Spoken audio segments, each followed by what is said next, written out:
Welcome everyone to the Sports GI Network, and today in this video, I am previewing this upcoming weekend's UFC card from Nashville, Tennessee, where main event is featuring Derrick Lewis taking on Tallison Teixeira in the heavyweight division. As UFC makes its return to Nashville, it seems like this is becoming a annual event for UFC. Excuse me, it started 2 years ago, 2023, around August, and they went to Nashvle. It was Corey Singh against Rob Font. Originally, I think it was Sandhagen and Umar was supposed to be, but Font took the fight in short notice because not Sandhagen, Umar got injured. I remember last year they went to Nashville. I'm trying to remember who it was.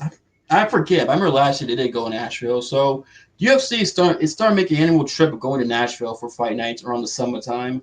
And who knows? Maybe they might do a pay per view in Nashville one of these days if they keep getting good attendance, which it seems like they do, which makes sense because they go once a year. And you know, it's not often you see big time in May in Nashville.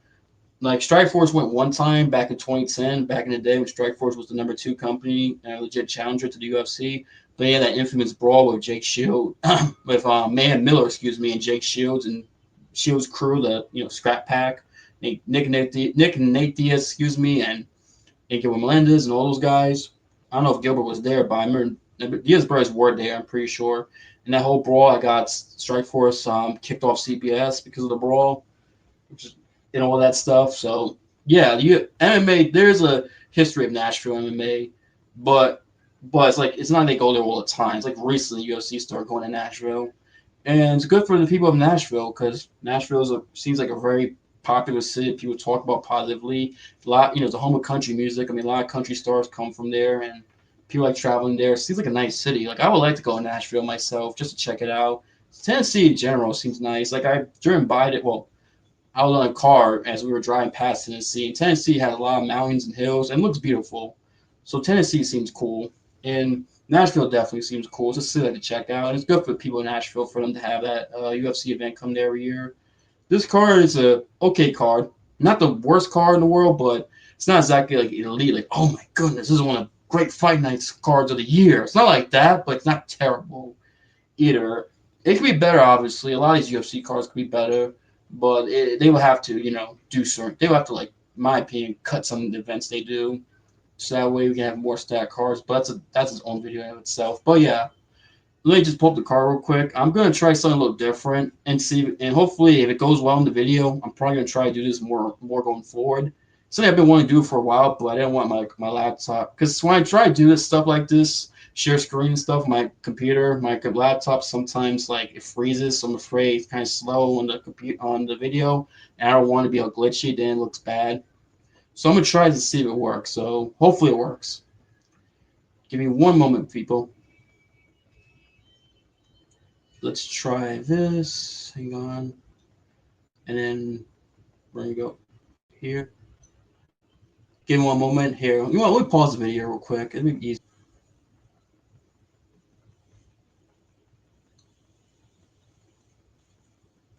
Testing. All right, I'm back. And let me just do this. And I should be good to go if I do it like this, actually. Hang on. Screen is too small. I kind of want to make myself small. Here we go. This is better. I like this. Matter of fact, this could work. Make me smaller, make this. Okay, you guys can see me in the corner of the screen, and we'll go from here. So anyway, first fight of the main card, Junior Topo taking on Tuco Tukios in the light heavyweight divisions. Junior Topo is going down weight. He's a former heavyweight. Now he's going down, taking on Tuco Tukios, who Tukios has come off a decision loss to Navio Sterling, who's a prospect that some people are high on in MMA, as Navio Sterling's undefeated. And then Junior Tafa is a former heavyweight who's come off victory over. I'm trying to remember who it was. Sean Safarov. Oh yeah, it's right. I think it was that the Dricus? No, that wasn't Australia. That was shoot. I'm trying to remember that. When was? Anyway, it doesn't matter. He's come off victory over him, and Tukios is on a 2-4 losing streak. I'm picking Tuco. I think Tuco's gonna win just because I don't know Junior Tafa. Like he's just not good. Like honestly, him and his brother are not good heavyweights. I just don't see like the thing with those two. Like I don't think they're that good at all.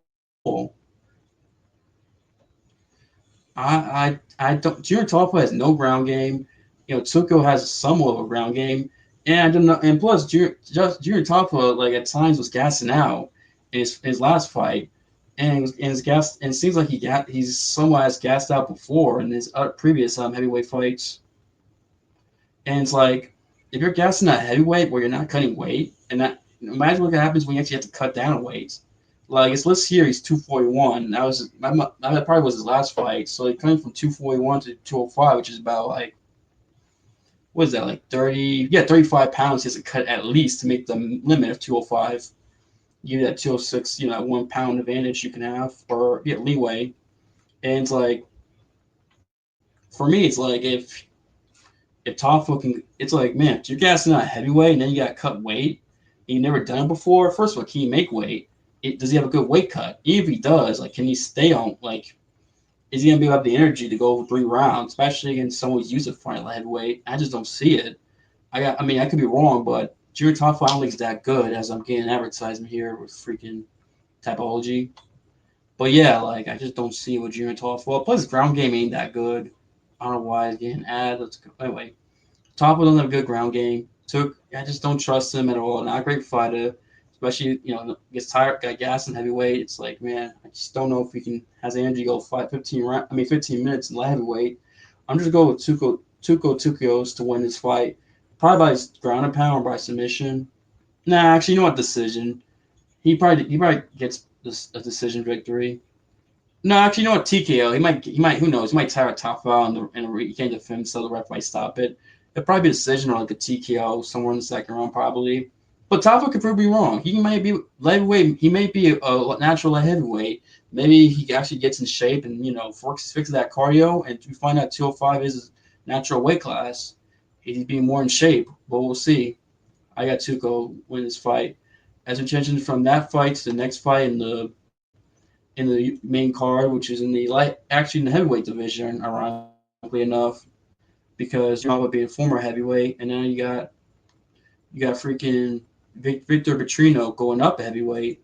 It's a former 205er taking on Austin Lane.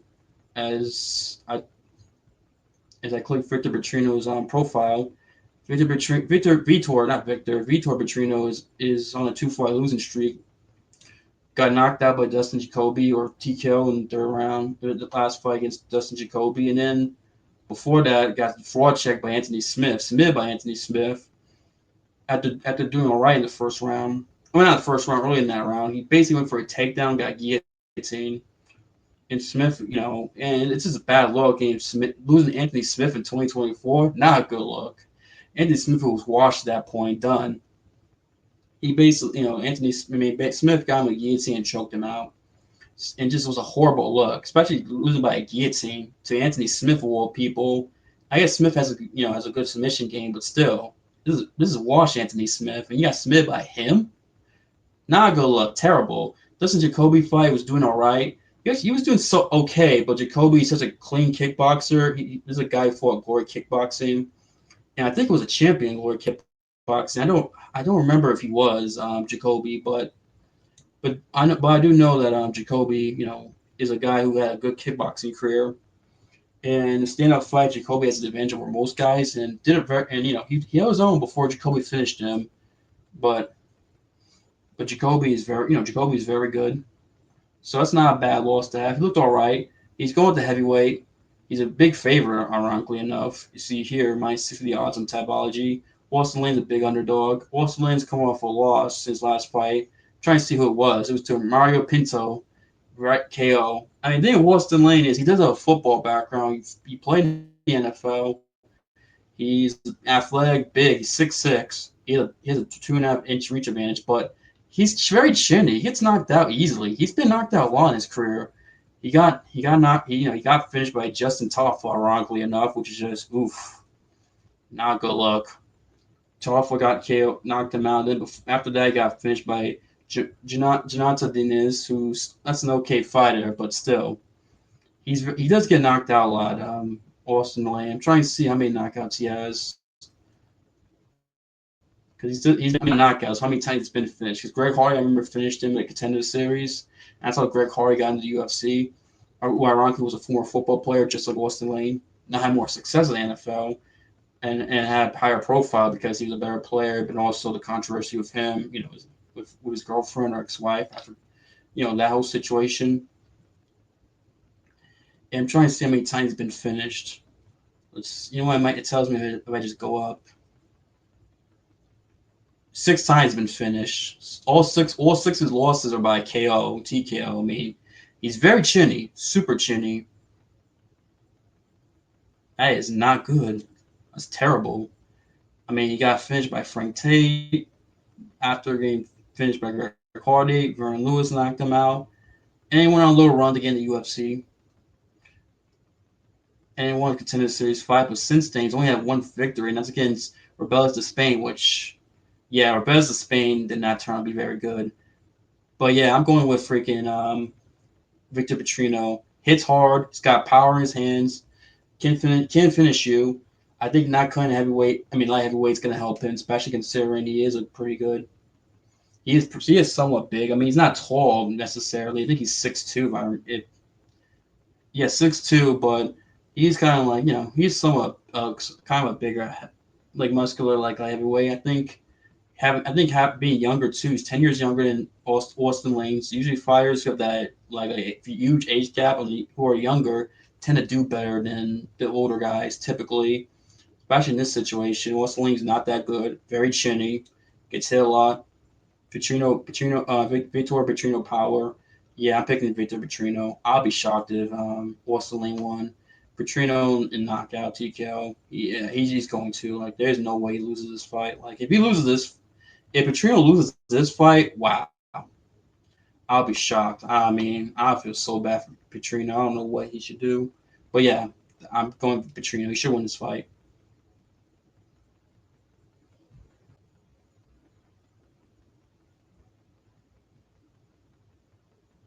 As we turn as we transit, can you? Okay, as we transit from that fight to the next fight, this is in the featherweight division between Nate Landwehr and Morgan Sherrier. As Nate Landwehr is from Tennessee, the home state guy fighting his home state against Morgan Sherrier.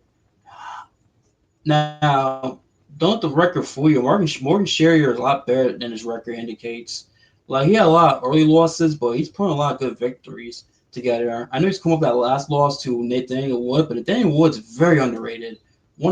He's super underrated. He's a very good featherweight. The guy's done very well. He's one of the best featherweights who's not ranked. And that's a good victory. I've been very high on Daniel Wood, and I think he's definitely somebody who can be ranked too if he plays his cards right. He fights. But by this time next year, if he has 2 fights and wins 2 in a row, he'll be ranked. But Morgan Sherrier, there's no shame losing to Daniel Wood. His other fight against Shepe, controversial. Like, a lot of people thought Morgan Sherrier should have won that fight.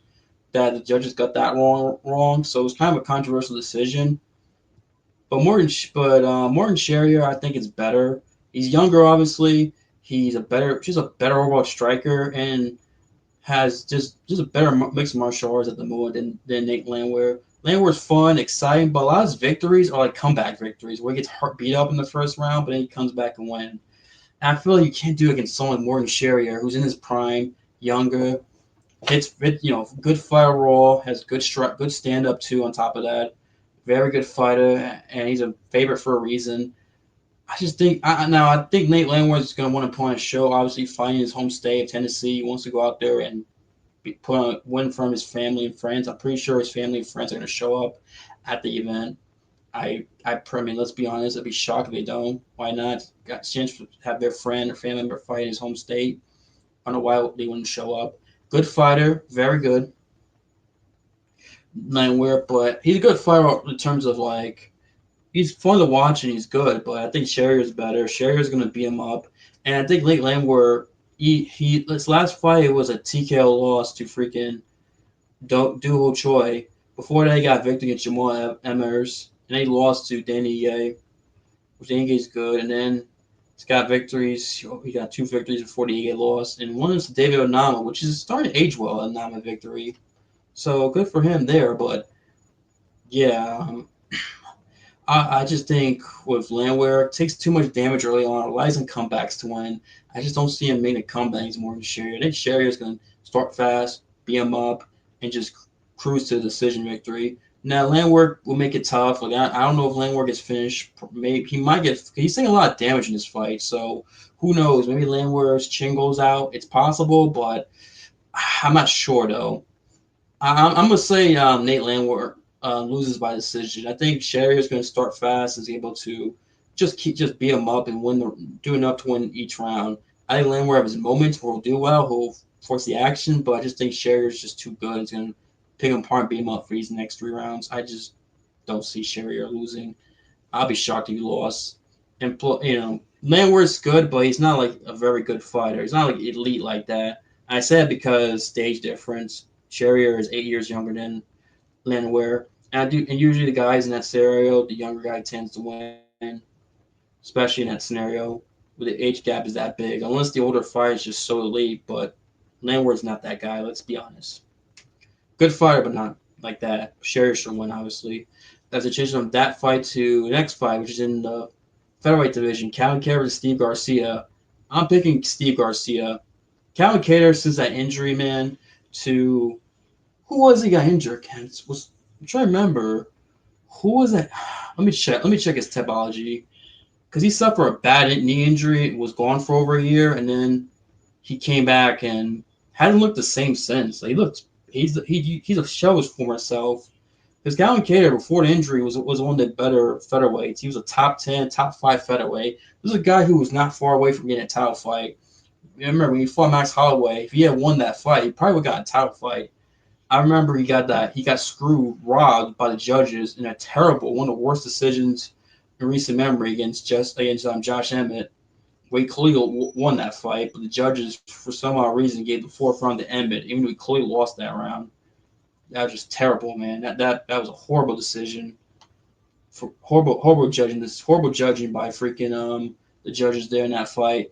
Okay, it was to Arnold Allen. Yeah, he had that horrible injury against Arnold Allen where he tore his knee. Then was gone for over a year. Came out UFC 300 and just looked gun shy against Aljamain Sterling. Looked terrible. Let Sterling control him. Sterling beat him in a very boring fight. Probably the only boring fight at the UFC 300.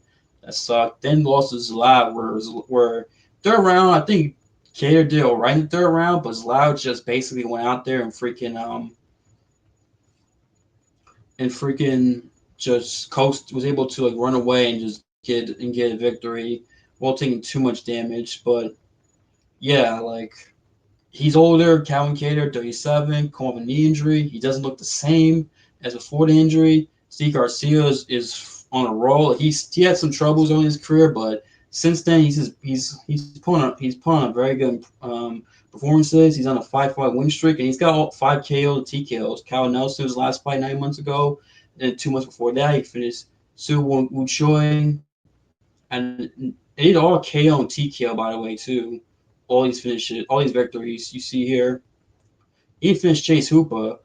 Now Chase Hooper since going to lightweight has been better. Now Steve Garcia is only 4 years younger than Calvin Kattar, so and he only has a 1 inch reach advantage. So it's not like he's that much younger than him. But Garcia, it seems like he's in his prime now. Everything's starting to work for Garcia, and Garcia is going out there and doing a very good job with his fights. I'm picking Garcia to win just because I just don't trust Calvin Kattar. Listen, his fight, the odds are close. Now Calvin Kattar, is a good boxer, it's good boxing, so he might be able to use it to be able to pick apart Garcia and make it harder. But I think Garcia is just in. I think Garcia's going to catch Calvin Kattar and hurt him. Now, Calvin Kattar hasn't been finished a lot in his fights. Like, Max Holloway beat the fuck out of him, but yet he survived that. So it's like if Max Holloway couldn't finish him, then who knows if Garcia can. But at the same time, he's taking damage, a lot of damage. And so who knows if maybe that shin's cracked to get dropped and finished. It's possible, but it also could be he just has a one hell of a chin. And it's not like Zalal did a lot of damage to him in that fight.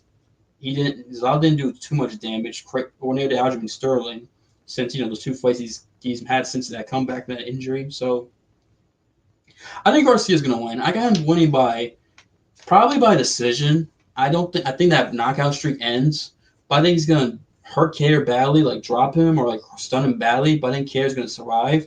I think it'll be a competitive fight because it's a step up in competition for Steve Garcia. I mean, he's going from Kyle Nelson to freaking Calvin Cater. I mean, that's a step up in competition. And yeah, I think he's going to do enough to win this fight. Steve Garcia, I just see it being probably a 29-28. I think Calvin Cater might win one of these rounds, but I just think Garcia is going to do enough damage to win these next 2 of the 3 rounds. That's just me personally. Like I said, Garcia could finish it. I think Garcia is more likely to finish Calvin Cater than the other way around, but I'm going with Garcia to win this fight. It's just his time. He's going to enter the rankings. Calvin Cater just looks washed. I don't think he's the same. I think Calvin Cater old would be in Zalal. I don't think Zalal would be in Calvin Cater pre-knee injury. I just don't see it, man. Zalal being pre-injury Calvin Cater. Calvin Cater was too good, man. This guy was very good before any injury. For those of you who are watching this, a lot of you will know what I mean, how good Calvin Cater was. But yeah, it's Garcia. Transition from that fight to the co-main event, Steve Wonderboy Thompson versus Gabriel Bonfim. I'm going Gabriel Bonfim. Wonderboy, man, he's not the same. How old is he? He's 42, I believe, or 43. The topology, let's see, 42 years old. He's lost 4 of his last 5 fights. He beat Kevin Holland in that fun main event, which I was there by because Kevin Holland I think broke he broke his hand or something, couldn't continue or couldn't I'm forgetting. It's sad because I was at that fight. It was in Orlando and I should remember how he won the fight, freaking Wonderboy. But it was an entertaining fight. I remember that. But his last 2 fights he's lost. He got submitted by Rachmanov, got knocked out by Joaquin Buckley. Same time off. It's 9 months ago since that Joaquin Buckley fight. But Gabriel Bonfim, first of all, he's 15 years younger. Wonderboy is a legend, but he's on the decline clearly. Gabriel Bonfim is a great submission guy. Had a lot of good submissions. As a matter of fact, how many submissions does Gabriel Bonfim have? Because Gabriel Bonfim was, he's been very hyped since he came to UFC. He had that setback against Nicholas Dalby, but since then he's won 2 in a row. Now I understand for Gabriel Bonfim, it's a step up with competition. In terms of look at the guys he's fought compared to Wonderboy. Try and pull up now. Let's see whose last fight was. I don't know why I'm forgetting. Chaos Williams. I was watching it too not that long ago. He submitted Chaos Williams, beat Angie Lusa. Before they lost him, like I said, lost to Nicholas Dalby, but was undefeated in the UFC. I mean, he was doing very well. So this guy's got 13 submissions. So he gets on the ground with you. Unless you're elite BJJ or elite wrestler who can prevent you and take it down, you're screwed. And Wonderboy's weakness has always been the grappling. Now it has been to super detriment where like he's getting taken down by everybody. Like Wonderboy obviously was a great contender for a while, fought for the welterweight title twice. He's always a top 5, top 10 guy, but he's just older. Like when you're older, the speed goes away, and you're not as fast, and like in terms of reflexes. And I think Wonderboy guys know how to handle Wonderboy now. There's a blueprint to beat him. I just don't think Wonderboy is going to improve his takedown defense or grappling to the point where Gabriel Bonfim won't be able to submit him. And I just think Gabriel Bonfim's going to go out there and freaking take him down, submit him. He's too good, 15 years younger. There's a reason why he was highly touted going into the UFC before he lost to Dalby. He's got some momentum back, and I just think this is just Gabriel Bonfim's come out party. He's going to go out there and submit Wonderboy and put himself in contention. I just don't see Wonderboy turning back the clock and beating Gabriel Bonfim. I mean, unless he somehow keeps it standing. If he keeps it standing, he'll have a great advantage, but I just don't see it with Wonderboy. But yeah, I'm going with Wonderboy. I think Wonderboy. I mean, not Wonderboy. Look, Gabriel Bonfim should win this fight. I think he'll submit Wonderboy in this first round or second round. Either Wonderboy's only been submitted once. That was to Shavkat Rakhmonov. I feel like Bonfim's going to somehow take him down, be able to control him, submit him. That's just me. I just don't see Wonderboy winning. And it's sad. It seems like Wonderboy. And who knows? This could be Wonderboy's last fight too. Now I think about it, considering Wonderboy's older and has been fighting for a long time. And remember, he's a lot of kickboxing fights too. Wonderboy. He's got like 40 plus kickboxing fights or something like that. Like I forget, like a bunch of kickboxing fights. You got to take that consideration. But yeah, I think Wonderboy is going to get submitted by Gabriel Bonfim. just too young. He's gonna just have the youth advantage, and I think Wonder Boy might retire, but we'll see. But yeah, I got Gabriel Bone for my submission. As I mentioned, that's the main event between Derrick Lewis and Tallison Teixeira. Both guys are knockout artists. Derrick Lewis has the most knockouts in UFC heavyweight history. I don't know if he got the UFC. He might have the UFC record now. I think about it, most knockouts too. Don't quote me about that, but I know his heavyweight net record. Tallison Teixeira is undefeated. I think all his victories are by KO too. Let me see real quick. What is all his victories by? Because I know this guy's got a lot of knockouts. Tallison Teixeira. I know his last three, four fights are by knockouts. He's 8-0. Step up in competition. 8-0. Find someone like Derrick Lewis with a lot of experience. Okay, seven of his 8 victories are by KO and TKO. He's got a submission victory. And I believe all in the first round too. Let me see. Submission victory. Okay, decision. That was modified kickboxing, so that's not MMA. Yeah. Okay, so submission in round one. His first fight. Everything else has been freaking knockout in the first round. So he's got a lot of first round finishes. It's almost like Tom Aspinall, where Aspinall's got a bunch of first round finishes, except for one fight. That was the Orlovsky fight, but he got an early second round finish in that fight. Tallison Teixeira is like young too. I think he's how old is he again? Tallison Teixeira, he's 25 years old, real young, like super duper young. And you got Derrick Lewis who's 40. Now, the thing about heavyweights, that heavyweight division is the one division you can be old. In terms of MMA old, like late 30s, early 40s, that's old MMA. You could be old in heavyweight division, but yet still be a contender. That's a good thing about being heavyweights if you're an older guy. And Derrick Lewis is a underdog, and so Derrick Lewis is technically can still like a top heavyweight. And I know Derrick Lewis isn't what he used to be, like 2015 to like 2021 run, but he's still a good heavyweight. And the guy's coming off a victory against who was it? Roger Nascimento, who was undefeated, who not undefeated, but 11-1 prior to that fight, who, guy that a lot of people thought could beat Derrick Lewis. As Lewis is old, washed, and Lewis beat him. I know the fight before he lost to Joe Almeida. We took him short notice, but Almeida just dominated him and just, yeah, it was a boring fight. I hate that fight. Sucked. Got that flying knee knockout where Marcus Rogerio de Lima, well, not flying knee, it's a flying knee that dropped him, then ground and pound, where it looked like he almost broke Jorge Masvidal's record for the fastest knockout in UFC history. But yeah, like Lewis, the thing with Lewis is that Derrick Lewis, all it takes is one from him. He's got to hit you one time. If he hits you one time, you're done. That's it. That's all you get. That's all it takes for him. Derrick Lewis got a shit ton of knockouts. I mean, that knockout with Curtis Blades is one of those brutal knockouts I've seen, where he called the uppercut and just dropped him with ease. And freaking Blades was just stiff as a boar after getting hit the uppercut as he went for a takedown. He's got, Derrick Lewis also has the ability to come back in fights. Like he came back against Volkov, where Volkov was beating his ass for like most of the fight, for like basically like 13 minutes and 30 seconds or 14 minutes of the fight. Lewis rocks him and is able to finish him in like a move, like a Rocky style, or like a movie comeback where he does that, and that's where the infamous "my balls was hot" thing line comes from with Lewis, where he took off his pants. And then freaking yeah, so Lewis's ability to knock guys out, even when he's down fights or losing, right, back and forth fights like he did against I forget, it was Shamil what's that? Not Gaziev. There's another Dagestani. His name was Shamil. It was a very back and forth war. He came back and won. And then there was the Tybor fight where he came back and won. So Lewis is hurt. If you're not careful, he can catch you. Or inversely, he can catch you and finish you. That's what I'm trying to get at Derrick Lewis. But I'm going with Tallison Teixeira. Younger, 15 years. He had a 4-inch reach advantage. Tall, I mean 6'7". This is a guy who has good victories too. Like the way he finished, was it Justin Taffa? I think it was, or Junior Taffa. Who was it he beat his last fight? Justin Taffa, yeah.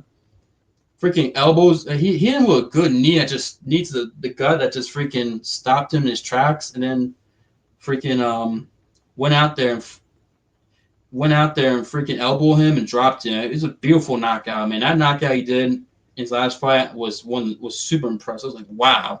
I was whoa. That guy can. Whew, that was fun to watch. And in his contender series fight, when he went out there and freaking